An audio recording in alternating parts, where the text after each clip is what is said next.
Assalamualaikum warahmatullahi wabarakatuh.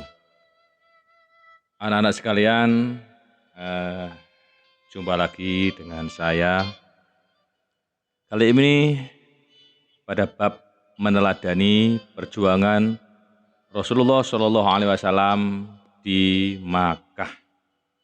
Anak-anak sekalian, bahwa Rasulullah Shallallahu Alaihi Wasallam di Makkah dalam menyebarkan agama Allah tentu ada perjuangannya anak-anak.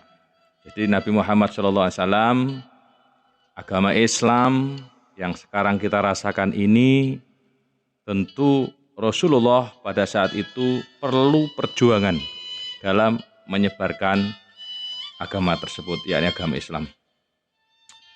Yang pertama, substansi dakwah Nabi Muhammad SAW. Sebelum kelahiran Nabi Muhammad SAW, kondisi masyarakat Makkah sangat memprihatinkan anak-anak. Dalam bidang agama, masyarakat Arab waktu itu sudah menyimpang jauh dari ajaran agama tauhid yang telah diajarkan oleh para rasul terdahulu. Mereka memiliki pandangan bahwa kehidupan di dunia hanya sekali, sehingga mereka lebih sering berfoya-foya. Masyarakat Makkah benar-benar berada pada masa kejahilian pada saat itu. Dengan kondisi masyarakat Makkah yang semakin menjadi-jadi, Nabiullah Muhammad SAW lahir. Beliau tumbuh menjadi pribadi yang berbudi luhur dan mulia. Tanda-tanda kenabian Nabiullah Muhammad telah terlihat sejak kecil. Sampai suatu masa, saat itu beliau mencapai umur 40 tahun, beliau diangkat menjadi Rasulullah Shallallahu Alaihi Wasallam. Yang terakhir, bersamaan dengan turunnya wahyu pertama, yakni Quran Surat Al-Alaq ayat 1-5. Surat tersebut diturunkan Allah Subhanahu Wa Taala melalui malaikat Jibril pada saat Rasulullah Shallallahu Alaihi Wasallam berdiam diri atau bertahanus di Gua Hiro untuk meminta petunjuk kepada Allah Subhanahu wa Ta'ala dalam menghadapi kondisi masyarakat Makkah pada saat itu. Kemudian substansi yang pertama, kerasulan Nabi Muhammad SAW dan wahyu pertama. Nabiullah Muhammad SAW memiliki kebiasaan bertahanus, berdiam diri di Gua Hiro. Hal ini dilakukan sebagai salah satu cara dalam mencari ketenangan dan mencari tahu hakikat kebenaran. Saat bertahanus, Nabiullah Muhammad SAW memikirkan keadaan masyarakat Makkah yang semakin zalim. Pada suatu hari, tanggal 17 Ramadan, 6 Agustus 610 Masehi, ketika beliau sedang bertahanus di Gua Hiro, Nabiullah Muhammad SAW didatangi oleh malaikat Jibril. Kemudian malaikat Jibril datang membawa wahyu dan meminta Nabi Muhammad SAW untuk membacanya. Akan tetapi Nabi Muhammad SAW mengatakan tidak bisa membaca. Malaikat Jibril mengulangnya permintaannya sampai 3 kali. Iqra ya Muhammad, Iqra ya Muhammad, ya, sampai 3 kali. Tapi jawaban Nabi Muhammad SAW tetap sama. Mendengar jawaban terakhir Nabi Muhammad SAW, malaikat Jibril membacakan wahyu dari Allah Subhanahu Wa Taala. Begini. Bismillahirrahmanirrahim. Iqra bismi rabbikal ladzi khalaq. Khalaqal insana min 'alaq. Iqra wa rabbukal akram. Alladzi 'allama bil qalam. 'Allamal insana ma lam ya'lam. Artinya, bacalah dengan menyebut nama Tuhanmu yang menciptakan. Dia menciptakan manusia dari segumpal darah. Bacalah Tuhanmu lah yang maha mulia, yang mengajari manusia dengan pena. Dia mengajarkan manusia apa yang tidak diketahuinya. Anak-anak sekalian, kalimat ayat dalam surat Al-Alaq ayat 1-5 menjadi wahyu pertama bagi Nabiullah Muhammad SAW, sekaligus tanda bahwa Nabi Muhammad SAW telah diangkat menjadi Rasul utusan Allah. Anak-anakku sekalian, substansi yang kedua, ajaran pokok Rasulullah Shallallahu Alaihi Wasallam di Makkah. Diutusnya Nabiullah Muhammad Shallallahu Alaihi Wasallam sebagai Rasul menjadi tanda bahwa beliau mendapati tugas untuk memberikan bimbingan kepada manusia agar dapat hidup dengan baik dan benar untuk memperoleh kebahagiaan di dunia dan akhirat. Ajaran pokok Rasulullah Shallallahu Alaihi Wasallam di Mekah yakni sebagai berikut. Yang pertama, akidah. Tugas utama Rasulullah Nabi Muhammad Shallallahu Alaihi Wasallam adalah meluruskan tauhid atau akidah. Rasulullah Shallallahu Alaihi Wasallam mengajarkan umat manusia agar kembali kepada agama Allah. Ajaran yang dibawa Nabi Muhammad Shallallahu Alaihi Wasallam bukan hanya ditujukan untuk masyarakat Makkah, tetapi untuk semua umat manusia. Ajaran yang dibawa Rasulullah Shallallahu Alaihi Wasallam menjadi agama yang rahmatan lil alamin, yaitu agama Islam. Ajaran ketauhidan menjadi dasar yang kuat bagi setiap manusia dalam menjalani kehidupannya. Hanya Allah Subhanahu wa Ta'ala yang berhak disembah. Allah Subhanahu wa Ta'ala yang Maha Esa dan tidak ada yang menyamainya sebagai pencipta alam semesta dan seisinya. Allah berfirman, A'udzubillahi minasyaitonirrajim. Qul huwallahu ahad, Allahus samad, lam yalid wa lam yulad wa lam yakul lahu kufuwan ahad. Artinya, katakanlah wahai Muhammad, dialah Allah yang Maha Esa. Allah tempat meminta segala sesuatu. Dia tidak beranak dan tidak pula diperanakkan, serta tidak ada sesuatu pun yang setara dengannya. Anak-anak sekalian, substansi yang kedua adalah ajaran akhlak mulia, yakni substansi ajaran pokok Rasulullah SAW yang kedua adalah akhlak mulia. Misi Rasulullah SAW selanjutnya adalah memperbaiki akhlak manusia agar menjadi baik, ya. Akhlak dalam hal ini adalah akhlak kepada Allah Subhanahu wa Ta'ala, ya, akhlak kepada Allah Subhanahu wa Ta'ala, sesama manusia maupun akhlak kepada makhluk Allah Subhanahu wa Ta'ala. Rasulullah Shallallahu Alaihi Wasallam menjadi teladan secara langsung yang baik dan ideal.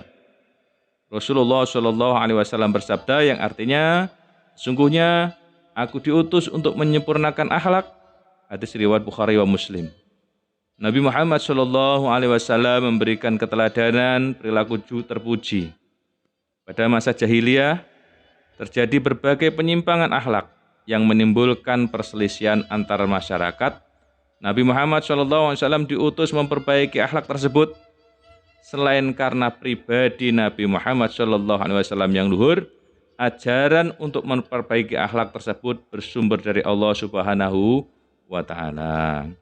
Anak-anakku sekalian, selanjutnya B. Strategi dakwah Rasulullah SAW di Makkah. Tugas yang diberikan kepada Rasulullah SAW tidak mudah, anak-anak.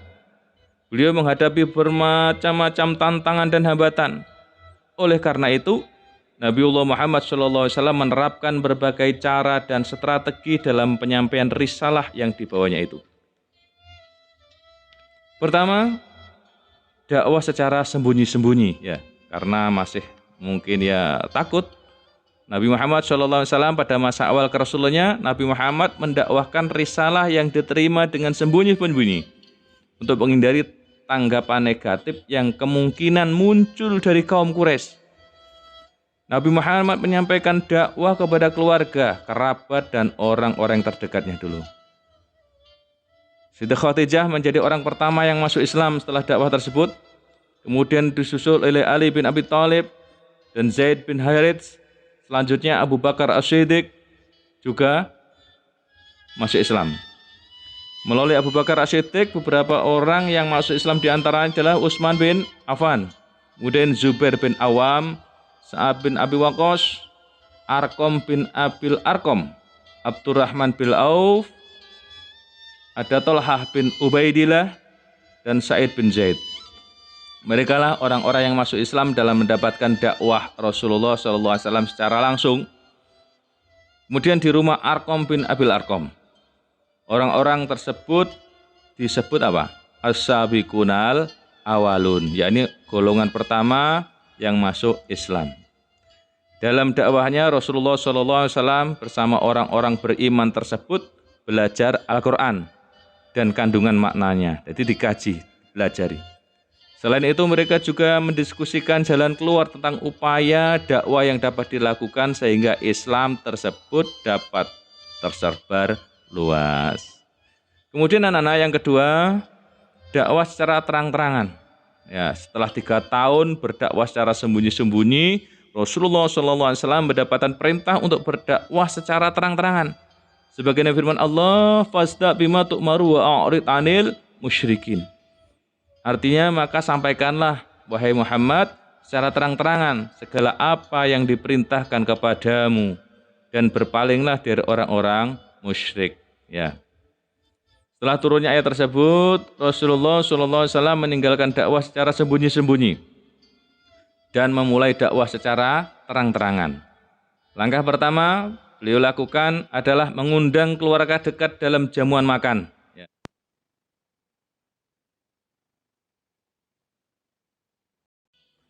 Anak-anak sekalian, saya ulangi lagi tentang dakwah secara terus terang atau terang-terangan.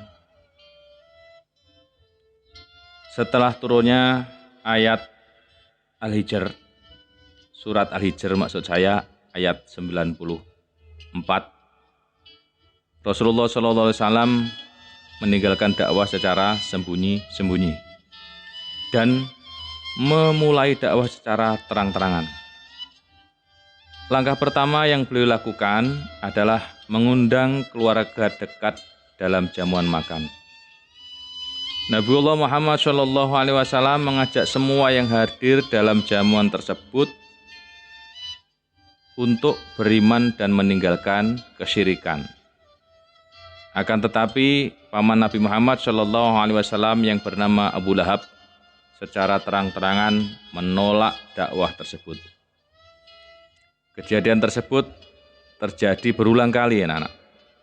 Kemudian Rasulullah SAW naik ke Bukit Safa dan mengumpulkan semua penduduk Makkah untuk mendengarkan seruan beliau agar masyarakat Quraisy menyembah Allah Subhanahu wa Ta'ala. Abu Lahab kembali menolak dengan berbagai umpatan. Nabi Muhammad SAW terdiam, kemudian turun wahyu, Quran surat Al-Lahab ayat 1-5.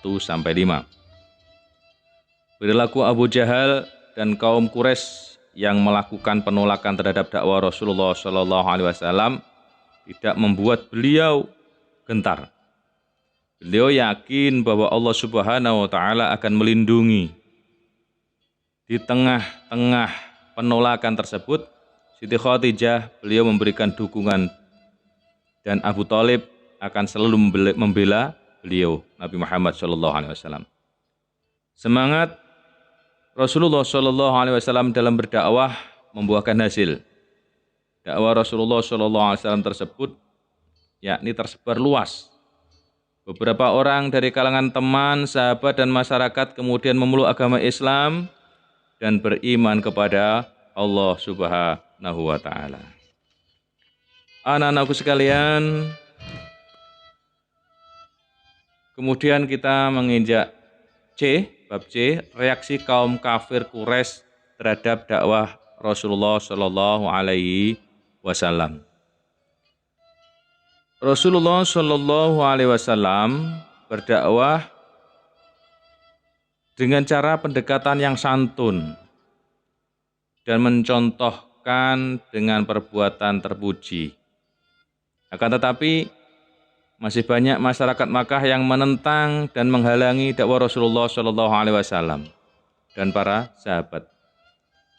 Berbagai reaksi kaum Quraisy bermunculan sebagai upaya menghentikan dakwah tersebut. Orang-orang yang berpengaruh sekaligus pembesar-pembesar Quraisy bersekutu untuk menghentikan perkembangan Islam. Meskipun Rasulullah SAW berdakwah dengan menyampaikan ayat-ayat Allah Subhanahu wa Ta'ala, tetapi mereka tetap menolaknya. Ada beberapa alasan, ada beberapa alasan yang membuat kaum Quraisy menolak bahkan menentang ajaran yang dibawa Rasulullah Shallallahu Alaihi Wasallam. Alasan tersebut antara lain, pertama, kaum kafir Quraisy dibutakan oleh kesombongan dan keangkuhan, terutama para bangsawan. Kaum kafir Quraisy merasa keberatan dengan adanya persamaan hak dan kedudukan semua orang. Yang kedua, kaum kafir Quraisy berat meninggalkan agama dan tradisi turun-temurun yang dilakukan oleh pendahulu mereka. Yang ketiga, kaum Quraisy menentang ajaran Islam tentang kehidupan setelah mati. Keempat, kaum kafir Quraisy beranggapan bahwa mengikuti ajaran Rasulullah SAW sama halnya dengan tunduk kepada Rasulullah SAW.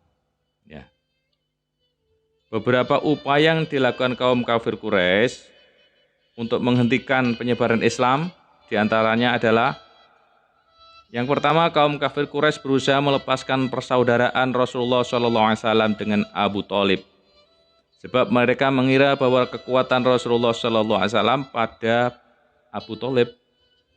Hal ini membuat Abu Thalib sedikit terpengaruh, sehingga beliau meminta Rasulullah SAW menghentikan dakwahnya. Tetapi penolakan dari Rasulullah SAW yang bijaksana membuat Abu Thalib kembali bertekad akan selalu membela Rasulullah SAW.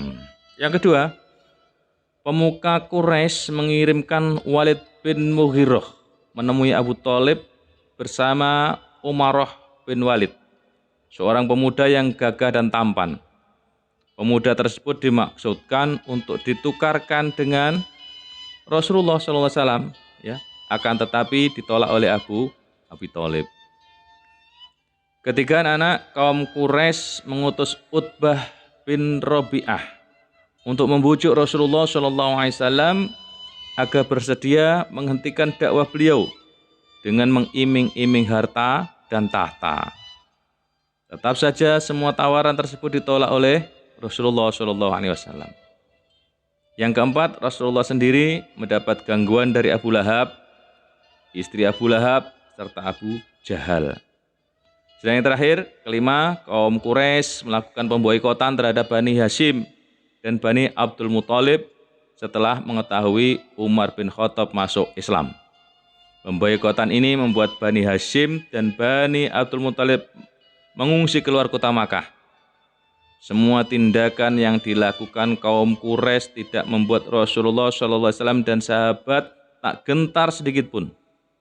Rasulullah SAW tetap tenang dan sabar karena keyakinan akan kebenaran ajaran Allah Subhanahu wa Ta'ala. Akhirnya berkat kesabaran dan kegigihan beliaulah, sedikit demi sedikit masyarakat Quraisy memeluk agama Islam dan beriman kepada Allah.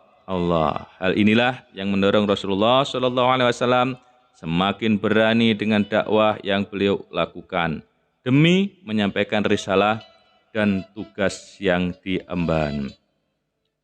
Anak-anakku sekalian, di perjanjian Aqabah dan peristiwa hijrah kaum muslimin, kabilah-kabilah dari seluruh penjuru tanah Arab datang ke Makkah pada saat musim haji. Di antara mereka itu terdapat jamaah orang Kharaj dari Yathrib. Seperti biasanya setiap musim haji, Rasulullah SAW menyampaikan seruan Islam kepada kabilah-kabilah yang sedang melakukan haji itu. Saat itu beliau menjumpai orang-orang Kharaj. Orang-orang tersebut dengan seksama memperhatikan dakwah yang disampaikan Rasulullah SAW.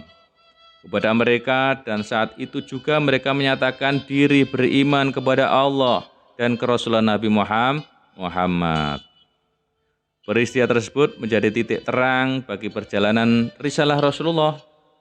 Orang Kharaj yang masuk Islam tidak lebih dari 6 orang, tetapi merekalah yang membuka lembaran baru sejarah perjuangan Nabi Muhammad SAW. Sampai mereka di Yasrib, mulailah mereka menyiarkan kepada kaum kerabat mereka tentang kebangkitan Nabi di akhir zaman Muhammad SAW yang berada di Mekah. Berkat kegiatan mereka lah, hampir setiap rumah di Madinah itu sudah mendengar dan bercakap-cakap tentang Nabi Muhammad SAW. Kemudian yang pertama tentang perjanjian Aqabah. Penolakan dari kaum Quraisy dan kabilah Arab di luar kaum Quraisy tidak menyurutkan langkah Rasulullah SAW dalam menyebarkan agama Allah. Rasulullah SAW kemudian mengalihkan dakwahnya pada kabilah lain di sekitar Makkah yang datang berhaji setiap tahun, termasuk kaum Kharaj dari Yasrib. Kesempatan tersebut digunakan oleh Rasulullah SAW untuk menyerukan agama Islam dan mengajak mereka untuk memeluk Islam. Mereka menerima dakwah dan ajakan Rasulullah SAW dengan tangan terbuka. Hal ini menjadi titik terang bagi perjalanan dakwah Rasulullah SAW. Saat orang-orang tersebut kembali ke Yasrib, mereka mengabarkan tentang diutusnya Nabi akhir zaman, Nabi Muhammad SAW yang berada di Mekah, dan mereka telah masuk Islam. Berita tersebut disambut baik oleh masyarakat Yasrib lainnya. Anak sekalian, pada tahun-tahun berikutnya, 12 orang dari beberapa suku Madinah menemui Rasulullah di Bukit Aqabah. Di tempat tersebut mereka mengadakan perjanjian yang dikenal dengan Perjanjian Aqabah I. Setelah perjanjian itu, Rasulullah SAW mengutus Mus'ab bin Umair untuk membacakan ayat-ayat Al-Quran dan mengajarkan Islam kepada penduduk Yasrib. Ketika musim haji tiba, Mus'ab kembali ke Makkah dan memberi kabar kepada Rasulullah SAW tentang perkembangan masyarakat Muslim di Yasrib. Pada tahun ke-13 kenabian, 75 orang dari Yasrib pergi ke Makkah untuk melaksanakan haji dan bertemu dengan Rasulullah SAW. Mereka menyarankan Rasulullah berhijrah ke Yasrib. Selain itu mereka menyatakan akan taat dan membela Rasulullah dalam keadaan apapun. Mereka juga berikrar untuk menjamin keamanan Rasulullah SAW seperti mereka menjaga istri-istri dan anak-anak mereka. Perjanjian tersebut, Perjanjian Aqabah II. Pada saat yang sama, Rasulullah SAW meminta agar dipilih 12 orang yang akan menjadi pemimpin kaum mereka. Anak-anak sekalian, yang kedua peristiwa hijrah kaum muslimin. Perjanjian Aqabah dan kedatangan 75 orang kaum Yasrib membuka jalan dakwah Rasulullah SAW keluar kota Makkah. Saran kaum Kharaj agar Rasulullah SAW berhijrah menjadi bahan pertimbangan Rasulullah. Setelah melihat kekerasan kaum Quraisy yang semakin memberatkan kaumnya, Rasulullah SAW memerintahkan kepada umatnya untuk berhijrah. Yang pertama, hijrah ke Abyssinia atau Habsyi. Hijrah pertama yang dilakukan kaum muslimin yaitu menuju Abyssinia atau Habsyi. Hijrah ini dilakukan dalam 2 tahap. Hijrah pertama dilakukan oleh 15 kaum muslimin secara sembunyi-sembunyi. Hal ini dilakukan untuk menghindari kaum Quraisy. Hijrah ke Abyssinia ini merupakan bentuk diplomasi pertama yang dilakukan oleh Rasulullah SAW keluar Mekah. Sampai di Abyssinia, kaum muslimin meminta perlindungan dari Raja Najasyi. Ternyata hal itu diketahui kaum Quraisy. Mereka menyusun strategi dengan menyebarkan berita bohong bahwa seluruh kaum Quraisy di Mekah telah masuk Islam. Mendengar kabar tersebut, kaum muslimin yang berada di Abisinia kembali ke Mekah. Akan tetapi mereka telah tertipu dan memutuskan untuk kembali berhijrah dengan jumlah yang lebih banyak. Hijrah kedua ini dipimpin oleh Ja'far bin Abi Thalib. Mengetahui hal tersebut, kaum Quraisy merasa khawatir kaum muslimin akan mendapat dukungan dari masyarakat dan semakin kuat. Mereka takut kaum muslimin akan menuntut balas kepada mereka. Kemudian mereka mengutus Amr bin As dan Abdullah bin Robah untuk menemui Raja Najasyi agar mengembalikan kaum muslimin ke Mekah. Mereka membawa hadiah dengan harapan dapat membujuk Raja Najasyi. Kemudian Raja Najasyi tidak serta-merta mengiyakan permintaan kaum Quraisy. Raja Najasyi mempertemukan perwakilan kaum Quraisy dan kaum muslimin. Mendengar perkataan yang santun dari kaum muslimin, Raja Najasyi menolak permintaan kaum Quraisy dan meminta kedua perwakilan kaum Quraisy tersebut untuk meninggalkan Abisinia. Anak-anak sekalian, yang kedua hijrah ke Madinah. Pada tahun 622 Masehi, Rasulullah Shallallahu Alaihi Wasallam bersama kaum muslimin melakukan hijrah dari Makkah ke Madinah. Hijrah dilakukan secara bertahap untuk menghindari kecurigaan kaum kafir Quraisy. Akan tetapi Rasulullah Shallallahu Alaihi Wasallam tidak ikut rombongan pada saat itu juga. Rasulullah Shallallahu Alaihi Wasallam tetap tinggal di Makkah, ditemani Abu Bakar As-Siddiq dan Ali bin Abi Thalib. Baru setelah menerima wahyu, beliau bersiap untuk berhijrah. Saat Rasulullah Shallallahu Alaihi Wasallam di rumah, beliau dikepung oleh kaum kafir Quraisy maksud saya. Rasulullah Shallallahu Alaihi Wasallam berhasil menyelimat dan digantikan oleh Ali bin Abi Thalib di tempat tidur beliau. Rasulullah Shallallahu Alaihi Wasallam dan Abu Bakar berangkat ke Yatsrib secara diam-diam. Mengetahui kejadian tersebut, kaum kafir Quraisy berusaha mengejar. Rasulullah Shallallahu Alaihi Wasallam dan Abu Bakar bersembunyi di Gua Sur, menghindari kejaran kaum kafir Quraisy. Dengan pertolongan Allah Subhanahu Wa Taala, mereka selamat. Setelah 3 hari berada di Gua Sur dan keadaan dirasa aman, Rasulullah Shallallahu Alaihi Wasallam bersama Abu Bakar melanjutkan perjalanan menuju Yatsrib. Sebelum sampai di Yatsrib, Rasulullah Shallallahu Alaihi Wasallam singgah di Quba dan istirahat selama beberapa hari. Di sana Rasulullah Shallallahu Alaihi Wasallam membangun masjid pertama kali yang dikenal dengan Masjid Quba. Kedatangan Rasulullah Shallallahu Alaihi Wasallam sudah dinanti-nantikan penduduk Yatsrib dan kaum muslimin yang sudah berada di Yatsrib. Dengan penuh kesadaran, penduduk Yatsrib berbondong-bondong akhirnya memeluk agama Islam.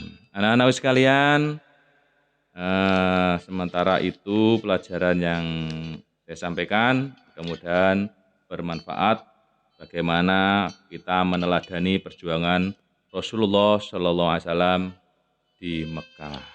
Begitu. Assalamualaikum warahmatullahi wabarakatuh.